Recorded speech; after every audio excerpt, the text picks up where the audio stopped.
নমস্কার বন্ধুরা, আশা করি সবাই খুব ভালো আছো। শুভমিতা ব্লগে সবাইকে স্বাগত জানাই।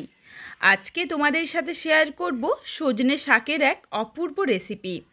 মাত্র একটা ডিম দিয়ে সজনে শাকের এই রেসিপি যদি একবার বানাও তাহলে কিন্তু গরম ভাতের সাথে একদম জমে যাবে।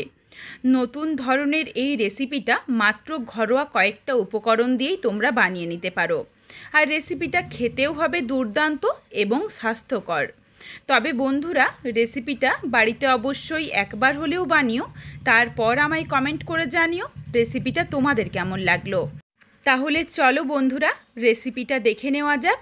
রেসিপিটা কেউ স্কিপ করো না, স্কিপ করলে আমি কি পদ্ধতিতে রেসিপিটা বানালাম বা কী মশলার অ্যাড করলাম সেটা তোমরা মিস করে যাবে, তখন হয়তো রেসিপিটা খেতে এতটা ভালো হবে না। এখানে সজনে শাকটা আমি বেছে নিয়েছি, তারপর ধুয়ে পরিষ্কার করে ঝুড়িতে রেখেছি যাতে জলটা খুব ভালোভাবে ঝরে যায়।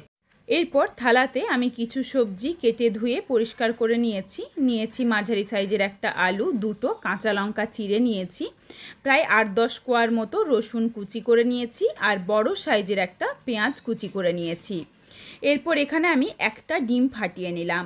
এখানে আমি একটা ডিমের ব্যবহার করেছি, তোমরা যারা ডিমটা বেশি খেতে পছন্দ করো তারা চাইলে কিন্তু বেশি 2 বা 3টে ডিমও ব্যবহার করতেই পারো, কোনো অসুবিধে নেই। ডিমের মধ্যে অল্প একটু লবণ আর হলুদের গুঁড়ো, অল্প একটু লঙ্কার গুঁড়ো দিয়ে খুব ভালোভাবে ডিমটা ফেটিয়ে নিলাম। তবে এখানে তোমরা যারা ডিমটা পছন্দ করো না, আমি তাদেরও বলে রাখি, তারা চাইলে কিন্তু ডিমটা বাদ দিয়েও এই রেসিপিটা বাকি সমস্ত কিছু একই রকমভাবে সেম প্রসেসে বানাতে পারো, সেটাও খেতে অপূর্ব লাগবে। এরপর কড়াইয়ের মধ্যে কিছুটা পরিমাণে জল গরম বসিয়ে দিয়েছি, জলের মধ্যে দিয়ে দিলাম স্বাদ অনুযায়ী লবণ আর 1 চিমটি পরিমাণে খাবার সোডা। 1 চিমটির বেশি কিন্তু খাবার সোডা দেওয়া যাবে না, তখন আবার শাকটা একদম গলে যাবে। এখানে আমি শাকটা একটু নরম করে সেদ্ধ করতে চাইছি, এই জন্য খাবার সোডাটা দিয়েছি। তোমরা যারা বেশি শাক নরম খেতে পছন্দ করো না তারা চাইলে কিন্তু খাবার সোডাটা বাদ দিয়েও রেসিপিটা বানিয়ে নিতে পারো, এমনি লবণ দিয়েও শাকটা সেদ্ধ করে নিতে পারো।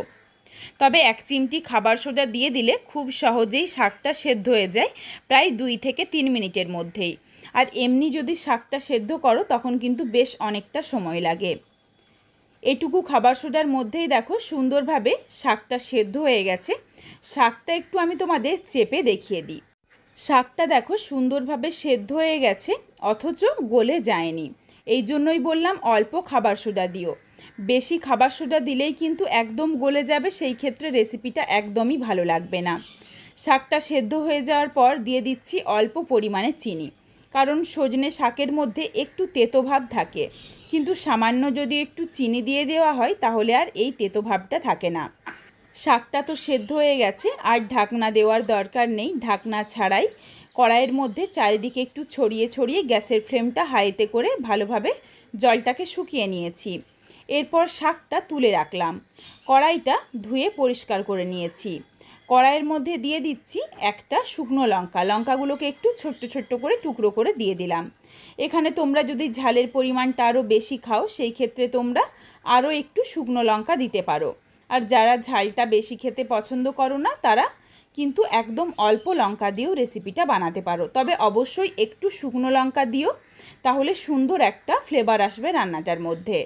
শুকনো কড়াইয়ের মধ্যে শুকনো লঙ্কাটা দেওয়ার পর প্রায় 10 থেকে 12 সেকেন্ড মতো একটু নাড়াচাড়া করে নিয়েছি। লঙ্কার মধ্যে যখন হালকা একটা রং ধরেছে বা একটু ভাজা ভাজা হয়ে গেছে তখন দিয়ে দিয়েছি 1 চামচ পরিমাণে গোটা পোস্ত। পোস্তটা দেওয়ার পর আবারও হালকা করে একটু ভেজে নিচ্ছি। গ্যাসের ফ্লেম একদম লোতেই রয়েছে। এখানে পোস্তটা তোমাদের একটু আমি দেখিয়ে দিই। একদম দেখো হালকা একটা কালার এসেছে আর সুন্দর একটা গন্ধ এসেছে। এই গন্ধটা যখনই চলে আসবে তখনই এই পোস্ত আর শুকনো লঙ্কাটাকে নাবিয়ে নিতে হবে। এরপর এটা ঠান্ডা হয়ে যাক, ঠান্ডা হওয়ার পর গুঁড়ো করে নিয়েছি। পোস্ত আর লঙ্কার গুঁড়োটা দেখো তোমাদের একটু আমি হাতে করে দেখিয়ে দিই, ঠিক এইভাবে করে গুঁড়ো করতে হবে যাতে একটু দানা দানা থাকে, তাহলে মুখে পড়লে খেতে বেশি ভালো লাগবে। কড়াইয়ের মধ্যে দিয়ে দিয়েছি প্রায় 2 চামচ পরিমাণে সর্ষের তেল। রান্নাটা পুরোটাই সর্ষের তেলেই করতে হবে। তেলটা ভালোভাবে গরম করে নিচ্ছি।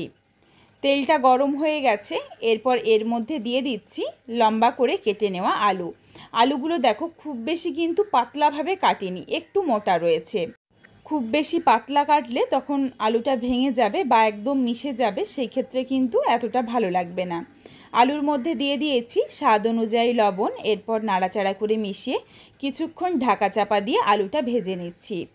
আলুর মধ্যে দেখো সুন্দর একটা লালচে রং চলে এসেছে, আর আলুগুলো একটা চেপে দেখিয়ে দিই, সুন্দরভাবে সুসেদ্ধ হয়ে গেছে। এরপর দেখো বেশ কিছুটা তেল রয়ে গেছে, এই তেলের মধ্যেই আমি ডিমটা ভেজে নিচ্ছি। কড়াইটা একটু বড় রয়েছে, এই জন্য দেখো আলুটা একটা সাইডে সরিয়ে দিলাম, আর কড়াইয়ের মধ্যে বাকি যেটুকু তেল ছিল তাতেই দিয়ে দিলাম ফেটিয়ে রাখা ডিম। এরপর ডিমটা দিয়ে নাড়াচাড়া করে ডিমটা ঝুরিভাবে ভেজে নেব। এখানে তোমরা চাইলে কিন্তু আলুটা ভেজে তুলে নিয়ে তারপরেও ডিমটা ভাজতে পারো।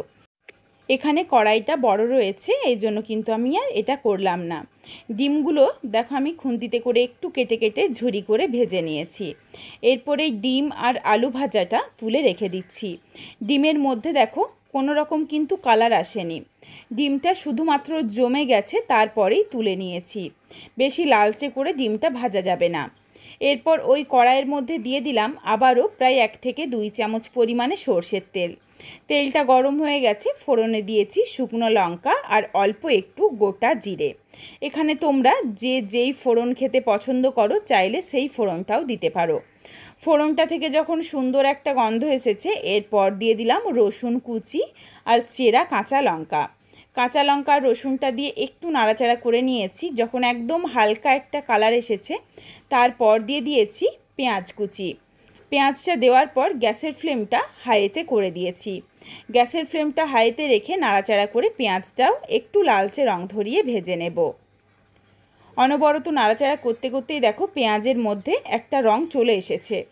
এরপর এখানে দিয়ে দিচ্ছি ভেজে গুঁড়ো করে রাখা পোস্ত আর শুকনো লঙ্কার গুঁড়োটা। অর্ধেকটারও একটু কম পরিমাণে দিয়েছি, আর বাকিটা রেখে দিয়েছি আমি পরে ব্যবহার করব। এইভাবে যদি তেলের সাথে একটু নেড়ে নেওয়া হয় তখনও কিন্তু ভীষণ সুন্দর একটা গন্ধ এসেছে মশলাটার থেকে। এরপর দিয়ে দিয়েছিলাম ভাপিয়ে নেওয়া শাক। শাকটা দিয়ে নাড়াচাড়া করে প্রায় মিনিট 2-3 মতো একটু ভেজে নিচ্ছি, যাতে একটু ভাজা ভাজা হয়ে যায়, শাকের গায়ে যেটুকু জল রয়েছে সেই জলটাও শুকিয়ে যায়। শাকটা দেখো বেশ ঝরঝরে হয়ে গেছে, দেখেই দেখো কতটা লোভনীয় মনে হচ্ছে। তবে এখানে তোমরা যারা ডিম বা আলু কোনোটাই পছন্দ করো না, তারা চাইলে শুধুমাত্র সজনে শাক দিয়েও এই রান্নাটা করতে পারো। শাকটা প্রায় গ্যাসের ফ্লেম লোতে করে 2 থেকে 3 মিনিট আমি নাড়াচাড়া করে একটু ভেজে নিয়েছি। এরপর এর সাথে দিয়ে দিলাম ভেজে রাখা আলু আর ডিম। আলু আর ডিমটা দেওয়ার পর আবারও প্রায় 1 থেকে 2 মিনিটের মতো একটু নাড়াচাড়া করে মিশিয়ে নেব। তবে অবশ্যই গ্যাসের ফ্লেম লোতে রেখে মিশিয়ে নেব। রেসিপিটা দেখো একদমই রেডি হয়ে গেছে। এরপর রেসিপিটা নাবিয়ে নেওয়ার আগে এখানে দিয়ে দিলাম বাকি যেটুকু ভেজে গুঁড়ো করে রাখা মশলাটা ছিল, মশলাটা দিয়ে দিয়েছি। মশলাটা দিয়ে নাড়াচাড়া করে মিশিয়ে নিচ্ছি, আর গ্যাসের ফ্লেমটা সাথে সাথেই অফ করে দিয়েছি, নইলে এই মশলার সুন্দর স্মেলটা নষ্ট হয়ে যাবে। রেসিপিটা এরপর নাবিয়ে নিলাম। রেসিপিটা দেখো কতটা দুর্দান্ত দেখতে লাগছে, আর খেতেও কিন্তু অপূর্ব লাগে। গরম ভাতের সাথে দারুণ লাগবে। বন্ধুরা, এই রেসিপিটা বাড়িতে বানিয়ে আমায় জানিও কিন্তু রেসিপিটা তোমাদের কেমন লাগলো। রেসিপিটা তোমাদের যদি ভালো লাগে তাহলে লাইক করো, শেয়ার করে বন্ধুদের দেখার সুযোগ করে দিও।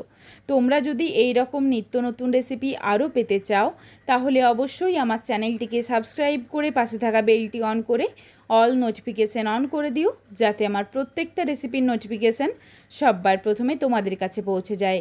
আবারও খুব শীঘ্রই হাজির হচ্ছি নতুন কোনো এক রেসিপি নিয়ে। পরবর্তী রেসিপি দেখার আমন্ত্রণ রইল। পুরো ভিডিওটা দেখার জন্য অনেক অনেক ধন্যবাদ। তাহলে আজকে আসি, সবাই ভালো থেকো, সুস্থ থেকো। আবারও শীঘ্রই দেখা হচ্ছে কিন্তু নতুন কোনো এক রেসিপির সাথে।